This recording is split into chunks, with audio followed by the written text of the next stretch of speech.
Thanks for watching. Please like and subscribe our channel for more videos. CRIMEFBI going down after huge Vegas shooting scandal. They've been busted in by cop who couldn't hide it anymore. When someone loses a family member, the only decent thing to do is offer your help, if such a thing is possible.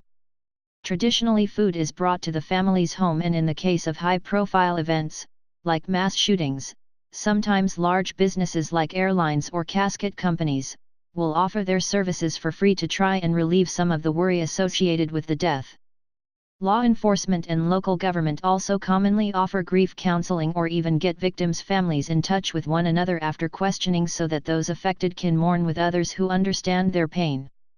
Because law enforcement has to interview witnesses and family members of victims, it often feels like old wounds being opened, the idea that they would violate the trust given to them by exploiting victims or their families, but that's just what the FBI is suspected of doing.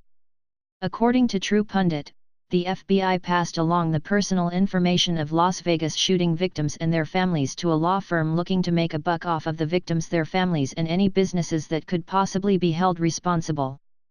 The story, which originated at Wayne Allen Route, tells of a law enforcement agency gone amok, looking out for their own gain over the health and well-being of victims. The FBI is now in the business of chasing ambulances, so to speak, hooking crime victims up with law firms instead of solving the crime, according to disturbing revelations from survivors and surviving family members of the Las Vegas Mandalay Bay massacre.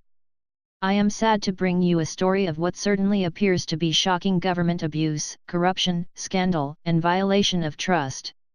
I'm sad because it involves a federal government institution I've trusted my entire life, the FBI. It's a national scandal that should leave every American shocked and shaken.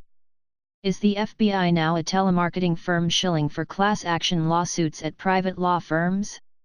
If so, who is getting the kickbacks for these multi-million-dollar settlements and awards? JP Hyan is a longtime friend. I'd trust him with my life. He is a former 20-year veteran of a Southern California law enforcement agency and team leader for a SWAT team. After retiring, JP spent almost 20 years as investment manager for large institutional clients. JP is a man who defines trust. Sadly, JP lost his nephew-in-law at the Las Vegas mass shooting last month. His nephew was shot in the torso, standing next to his wife. That left JP's niece a widow with 3 children and no income. JP's niece spent a lot of time meeting with FBI agents as a witness and victim. That's what makes this story so shocking and outrageous. Is it possible that our FBI uses the trust and bond formed with victims of violent crime and even mass murder, to sign these victims up as clients at private law firms?